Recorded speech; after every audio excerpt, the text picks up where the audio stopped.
Once you complete your dynamic movement, then we're gonna go into some movement prep. The differences are movement prep is all about movement, like actually taking your body and moving it into certain patterns that are typical patterns that we do as athletes. First thing is just marching. We're working on getting our feet together, and we'll do this in place so you can kind of see what I'm talking about here. Get nice and tall. A lot of times people have issues when they move their leg up. I'm gonna show you from the side here. When they move their leg up, they end up collapsing their spine. Right? We're gonna take away that collapsing by elevating your hands above the head. We're gonna actually put the hands behind the head, get nice and tall, and we're just gonna march in place, getting that knee anywhere between knee height to hip height. Anywhere that you feel is comfortable for the hip. Sometimes you'll see people try to get too high and then they end up collapsing again, right? So we're trying to work on posture. It's gonna march in place. And that march in place now becomes a movement pattern to move forward. That's the foundational movement we have to have, is this knee drive. We worked on it with the mini band, we worked on it with our warm up, our dynamic prep. Everything comes back to that knee drive. All right, so we're gonna go down the turf here. We're gonna show you how we go through all these drills. It's gonna go from a high knee march to a high knee skip to a high knee run. And then we're gonna move all that into lateral. So a lateral high knee skip, a lateral shuffle. We're gonna take that high knee march that we just did in place, and now we're gonna move forward as we do this, okay? Hands up behind the head. Again, I'm trying to work on posture. I'm gonna bring my knee about hip height. I'm just driving it up. And you notice as I come up, I'm also flexing my toes and my foot up. I'm not letting it drop down. A lot of times you'll see people do this. The problem with this is when you strike the ground, you don't have the leverage you need. We wanna generate force and pop from the ground. That's called dorsiflexion position. I'm just gonna march. You can probably hear the impact of the floor. I'm trying to create tension or impact into the floor so I can create the pattern to move forward. Okay, just like Newton's law, right? Every force has an opposite and equal reactive force. So if I put my foot into the ground, that same amount of force is now gonna propel me up or forward. Okay, obviously we're trying to move forward, so that's why we're trying to create that pattern. Next thing we're gonna do here, from the march, we're gonna do the same thing, but I'm gonna have my hands now. So I'm gonna coordinate my arms with my knees. No, it's just opposite. So left knee drives, right arm comes up, left elbow drives back. So again, just like our sprinting patterns here, working on being nice and loose in the fingers here.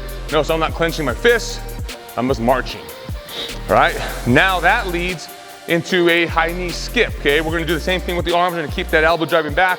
Notice as I did this, I'm not getting my, I refer to this as drums. A lot of times you'll see people move their arms like this. We wanna move from the shoulder, and again, opposite, right? So I'm gonna skip, not very high. I'm gonna get my feet about shin height, and then I'm gonna try to create a little more force and drive even higher. All right, so I don't know if you can hear that pattern, but I'm trying to put force into the ground to help propel me forward and then up as well, all right? The next drill after that is high knee runs.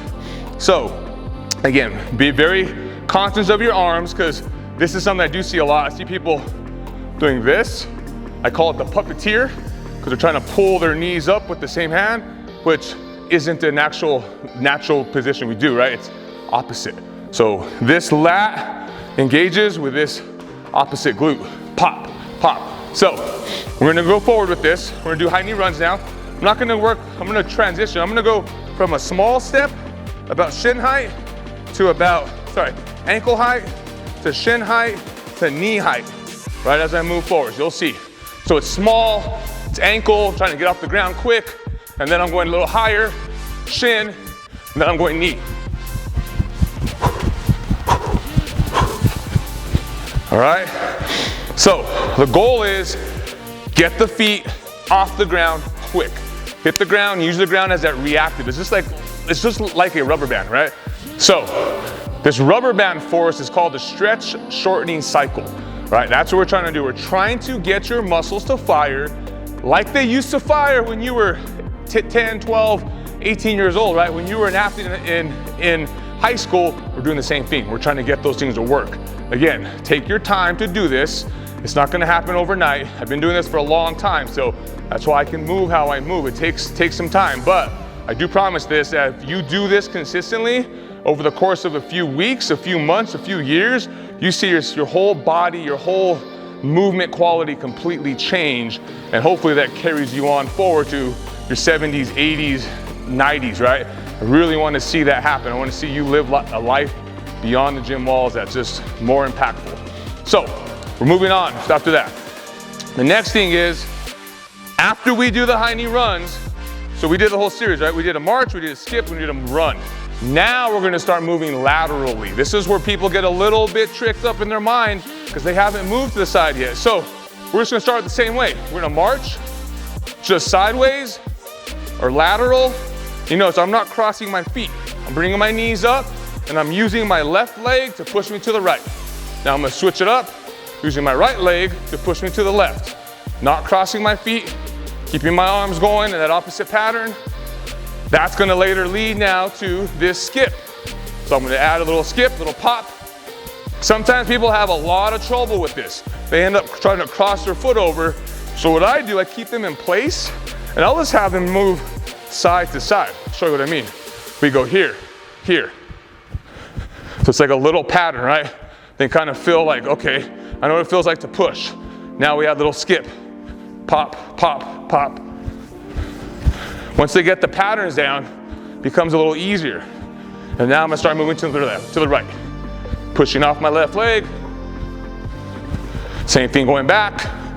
Pushing off my right leg. Keeping my arms nice and loose. There we go. So, easy way to transition, start moving those lateral patterns there, because sports are played in 360 degrees. So, if you are an athlete, a weekend warrior, right, we'll call it, where you go out and you play a softball game on the weekend or something, you've probably seen your friends or maybe even yourself experience these things called hamstring strains. Happens a lot, right? We get those legs out, get those feet moving as faster than we've normally used to. Well, the hamstring it's there to help slow this leg down from kicking out, right? So if you're trying to move this thing fast and it hasn't done this in such a long time, your hamstring gets to this extreme range that it's not used to in a very fast way, and you just feel it go whoop. And I've seen it. I've seen people just drop to the ground because their hamstrings aren't ready for that. So that's why we're trying to do this stuff. We're trying to prep the body to go. So now I'm gonna move laterals again. We're gonna keep that. So we get skips. Now we're gonna work on shuffle. So this is that athletic position, right? We're gonna stay low. I'm on the balls of my feet. I'm not on my tippy toes, but I'm not flat-footed. Balls of my feet, I'm gonna move to my right. Start off slow at first. So I'm pushing off my left leg to drive to the right. Pushing off my right leg to drive to the left.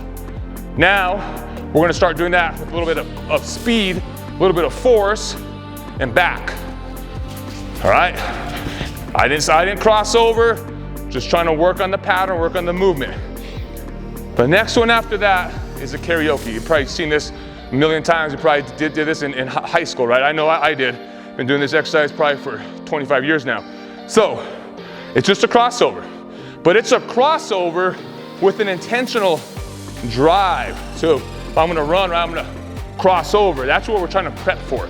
So I'm just gonna start off really slow, keep my feet in place. I'm gonna kind of stay really close.